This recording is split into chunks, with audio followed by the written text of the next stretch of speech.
Ito po yung mga shift solenoid niya. Ito. Kailangan ma-check yan kung high resistance o normal pa. Yan yung mga solenoid niya. Kaya nagkakaroon siya ng delay shifting. Kailangan malinis yung valve body. Kailangan may baba siya. Check. Ito po ang naging cause ng delay shifting. Nasa 3,000 RPM siya, hindi na kumukuha. Matakbo. Hindi na ngatak. Ano po ito, may baba itong assembly na valve body.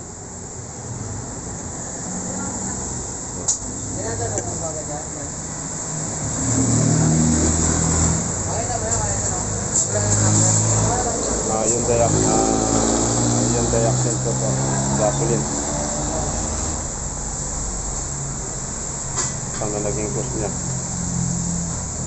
Kumukuha siya ng 5,000 RPM, pero ang palo niya sa 100.